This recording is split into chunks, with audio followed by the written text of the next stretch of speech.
What's good, everybody? Mr. J here, and allow me to introduce you to Gotham Hemi.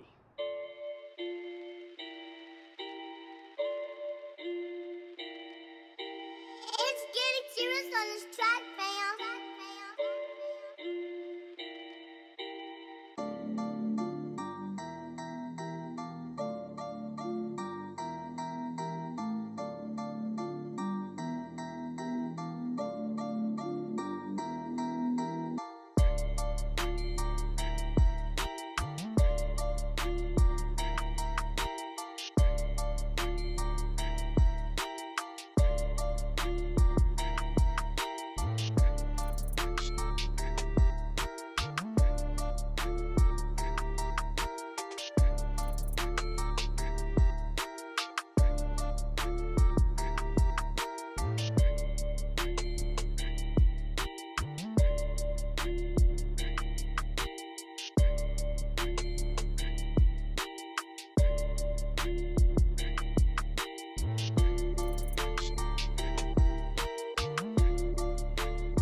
That mean Hemi machine right there is a 2013 Chrysler 300S 5.7. It's not an SRT8.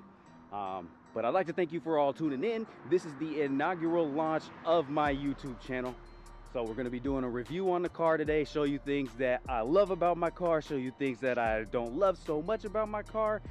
That list, by the way, is not a huge list, and basically everything that's on that list is correctable. So anything that I don't like about the car is going to be fixed in future mods and how-tos, and it's all going to be videos for you. So if you love cars, if you love how-tos, if you're a DIY person looking to look on your own car, heck, if you love a Chrysler 300, man, that makes basically me and you family already. So hit that subscribe button. Stay tuned. We're going to be doing big things on the channel. I appreciate you for tuning in. First thing that I love about my car basically is that it's a Chrysler 300. So for me personally, this is my realistic dream car. And I call it my realistic dream car because it's my favorite car on the road, and it's a car that, you know, I can go out and obviously get. It's not something that I sit home dreaming about, wishing I had. That's the actual dream car. This is a realistic dream car. It's been my favorite car on the road ever since it released in 2005. I remember seeing my first Chrysler 300 on the road. I still remember the exact road that I was on. I remember that whiplash I gave myself trying to turn and see what it was. And yeah, it's just been my favorite car on the road ever since. This is actually my second 300. I had a 2006 Hemi C, which unfortunately met an untimely demise. So here we are now currently with the 2013. I've had this for a few months now. I still love the car. I miss the old body style, I do, but I love both of them. I have a different appreciation for the older body style than I have for these two because they're different. They have things that are variably different about them, and you know, there's just different things to love. So I love both of them. Miss my old car, but that doesn't say anything about this beast right here. All right, so the first thing that I don't like about my car is basically the same thing that I love about my car, and that it is a Chrysler 300. And like, I know I said that this is my realistic dream car. So what I really mean about that is basically how Chrysler and Mopar basically markets the 300. You know, there's no more SRT8 version available in the United States. You have to import it if you want to get a SRT8, which, you know, makes no sense at all. It doesn't really make any sense. Like, you can't really call it American muscle if it's not even sold in America, right? Like, that's like muscle made by America at that point. And I get it, it's supposed to be the luxury brand of the car, but I feel like when people talk about it, when people talk about the 300 on the streets, you know, nobody's out there really saying like, oh man, you got a 300, how lame, a 300. You know, that I don't really run into that too often. You know, there's bad grapes in every bunch, but I feel like for the most part, people still respect and appreciate this car. But I don't feel like that Chrysler does the same thing. You know, with the disappearing line of the SRT8. I mean, if you look across Jeep and Dodge, you know, and they all have Hellcat engines. That type of attention doesn't get paid to the 300.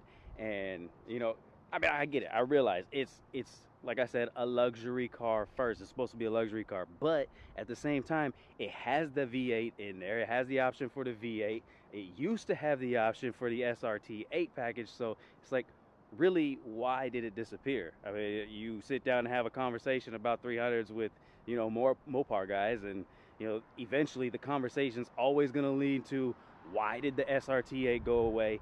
And when is a Hellcat version going to come, if ever? You know, it's inevitable that that's where the conversation goes. And I think Chrysler is just missing out on an opportunity to do so much more with this car. All right, so number 2 thing that I love about this car, I love the color. It's black. This is my very first black car. I've always loved black cars. It just never worked out that I had one on my own. You know, maintenance and everything, I do that anyway, so it doesn't really bother me none. I love a black car.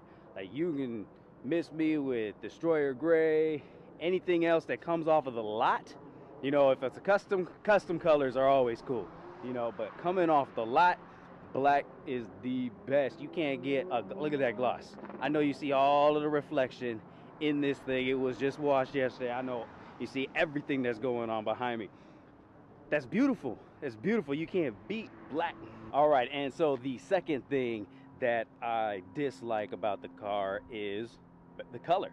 Not exactly the color, but the condition of the paint.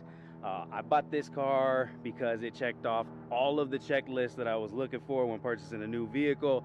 You know, 1 owner, no accidents, low miles. It hit all of the check marks. Pretty much the last check mark that it didn't meet was basically just like the upkeep. Some of the cosmetics, there's a few cosmetic things in there that, you know, wish weren't there, but they are all correctable. So swirl marks for days on the paint. There's some rock chips in there and everything.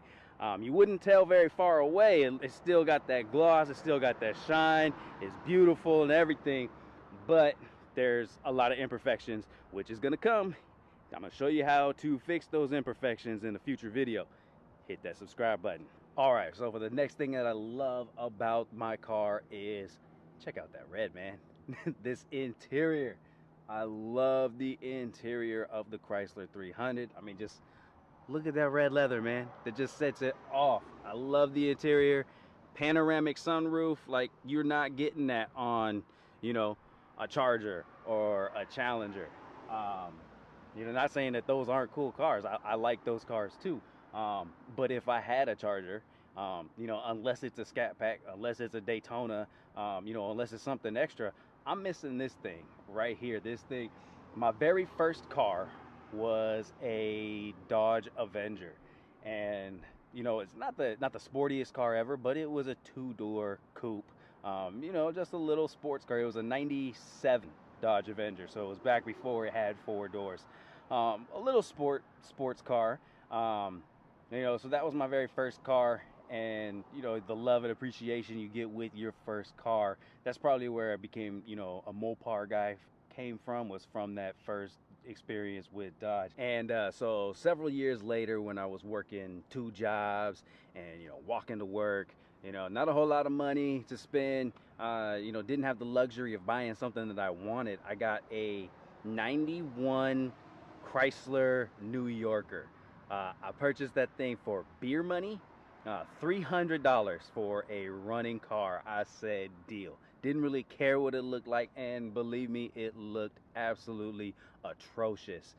But I drove that thing and I felt instantly in love with it. It was an absolute boat. I loved the way it just glided across the street.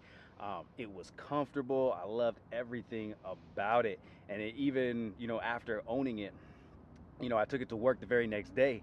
I bought it on payday, took it to work. They said, "You spent $300 on this?" I was like, "Yeah, I spent $300 on a running car." But long story short, I took it home for the weekend, bought some hubcaps on it, put some hubcaps on it, gave it a good detail job. You know, it had the leather top, how they used to do in the 90s.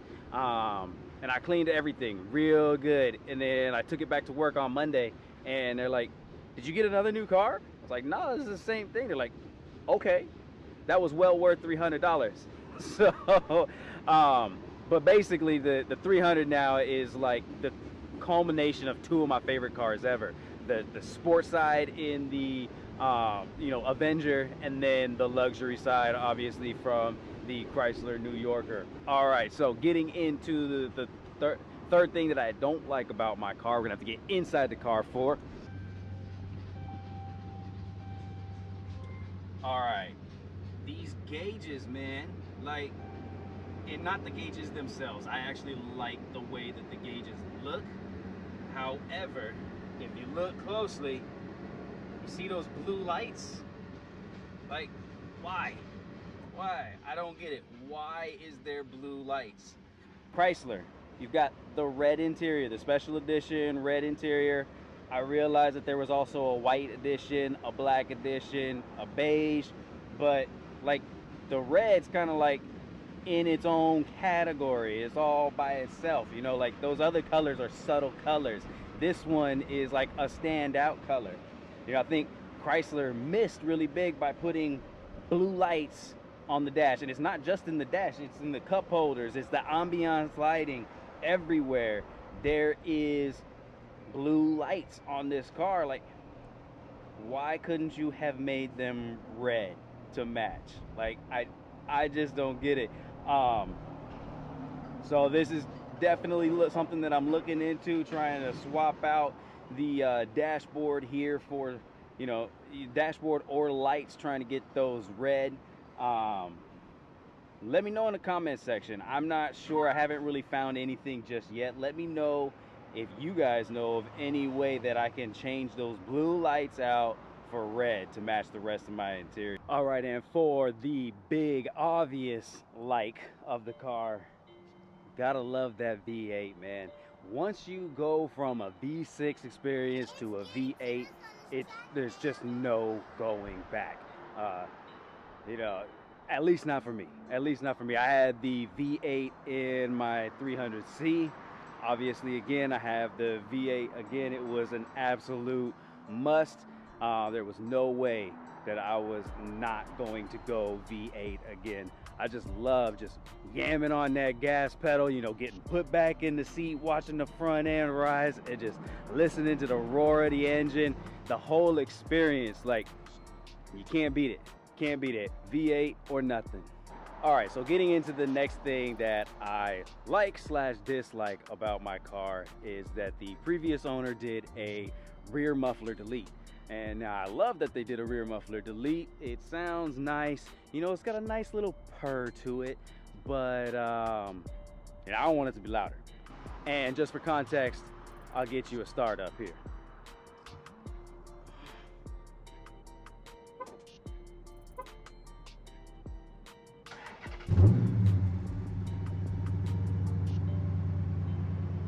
So see what I mean when I say it has a nice little purr to it? It's not really a roar, it's a purr. All right, so definitely want to get the mid muffler delete going on this thing. I truly want to awaken that Hemi and really turn that purr into a growl.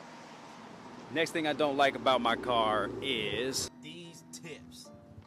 Now, I know at first glance, you're like, why not? What's wrong with the tips? And don't get me wrong, they look fine until you look at them like this. See that? Those are some fake tips, man. Like, every time I see that, it drives me nuts. Chrysler, come on. Like, I don't get that. That one's another head scratcher to me, just like the red interior. Like, you took the time to put fake tips on the bumper. Why not at that point just connect it to the exhaust? I don't get it. Like, why go out of your way to be fake? Like, I don't get that one at all. Them things are coming off ASAP. Future Mod, hit that subscribe button, stay tuned. All right, and coming off the paint, the next thing that I love about my car is that it has a, I call it a 90% chrome delete. You know, it was 100% chrome deleted. It wasn't exactly the look that I was going for. They actually had the trim all blacked out, the mirrors were blacked out, and then the accent pieces were blacked out. But the chrome grill, you could tell that it was blacked out at one point, but when they brought it to the lot to sell it, they removed the blackout. So that was all chrome. Coming from the 300C, you know, you kind of have to like chrome to like a 300, and you know, I'm not completely about taking precious metal and covering it in plastic. I do appreciate the look of chrome, so I'm going for about a 90% delete on the chrome. But the tinted windows were previously done. Tail lights I did myself. I blacked out the tail lights myself. Don't worry, I already shot a video on that. It's coming soon. All the mods that I've done so far to the car have been recorded and are coming out as videos. So again, subscribe. But circling back to the chrome delete, that's another area that I absolutely hate, and this has got to be the #1 thing that I hate about my car, and that is Plasti-dip. Man, I can't stand Plasti-dip, and the previous owner of this vehicle has just pushed me into a further dislike of Plasti-dip. I have a newborn hatred for the stuff because of the amount that they used on this car, and not only the amount that they used on this car, but how they used it. So all the blackout was done with Plasti-dip. And going back to the condition of the paint, for some reason, I have no clue why. I don't know what thought process you would have to go through to consider attempting to do a mod this way, but when they did the chrome delete on the trim, they didn't mask off the surrounding area of the car. So obviously they've got overspray on the paint of the car, and you can just tell by the way that the scratches and the swirls look around the trim of the car that they said, oh shit, and then they had to, you know, try and scrape it off. But there's Plasti-dip all over the car. I absolutely hate it, and I get it. I get that Plasti-dip is quick and easy, and it works. But to me personally, nothing that is quick and easy is great in the end. And I said great. I didn't say good or sufficient. I said great. So my standard is like above average. So Plasti-dip, to me, it looks good from a distance. It does the job from a distance. But once you get up on it, it's disgusting. Like, it looks unfinished. It's stipply. I absolutely hate the way it looks. So I'm gonna be removing that Plasti-dip, removing the remnants of Plasti-dip from everywhere else, because the previous owner, not only did they do Plasti-dip all over the car, but they also did multiple colors of Plasti-dip. But yeah, like the badge in the back when I removed the badge, I was buffing the car, and the badge, I bought black, and as I'm buffing, the black starts coming off, and all of a sudden, the badge is red. So they layered black, they layered red, they oversprayed everywhere, and I'm going to go and have to remove all of the overspray, clean it up, and get something better on there. Stay tuned, another future mod. Rims, that's a big one on the checklist, and well, I might as well let it out the bag. The final thing that I hate about my car, is my rims, man. Not the rims themselves, but the condition that the previous owner, you know, passed on the rims in. Plasti-dip all over them, a little bit of curb rash. You know, I can take care of the curb rash, but the Plasti-dip makes it looks atrocious. And they took it off before they probably would have been fine if they left it on before they took it to the lot, but for some reason they decided to take it off. And just like the badge, it's got multiple layers. So not only do I have black Plasti-dip, I have red Plasti-dip on my rims, in addition to, you know, the curb rash that's on them. The rims themselves, you know, they do look a little dated. You know, they definitely don't look like modern rims. I think that's the only part of the car that where it starts to show that it's a little bit older.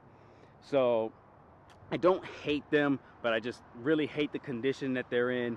And when I really sat down to try and think about, should I, you know, take them off and, you know, fix them up, I just, no.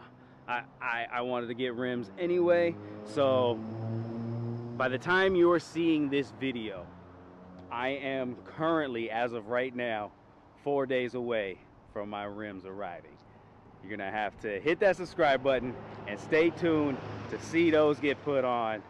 I'm just gonna tell you they're beautiful. That's it. That's it. All right, so things that I have currently already done to the car, mostly are gonna be on this rear end. So I've debadged the car, and then I put the 300S back on just because I thought it looked more polished, more finished. I did a carbon fiber wrap on the trunk. I installed the rear window spoiler that you see there. This spoiler was from the previous owner. That's aftermarket. Blacked out the tail lights. The chrome delete, I'll call it about 50% done since I have to do some work on it. I blacked out the grill already. And then, you know, the previous owner did a whole bunch of blackout. They blacked out the mirrors. They blacked out the chrome trim parts. It's got a cold air intake on it. But yeah, man, so what I'm gonna plan on doing, what I plan on continuing to do, is the trunk is already wrapped. I'm gonna go ahead and wrap the roof as well, and I'm gonna wrap the hood for that full-on two-tone look, and it's all gonna be in carbon fiber. The hood's gonna be a little ways away because I'm not gonna do the hood until I get my brand new hood. Again, not gonna elaborate, but there's a brand new hood coming. I'm gonna get a bumper because this one, it doesn't look like it, but underneath it is cracked and it's, you know, it's trash.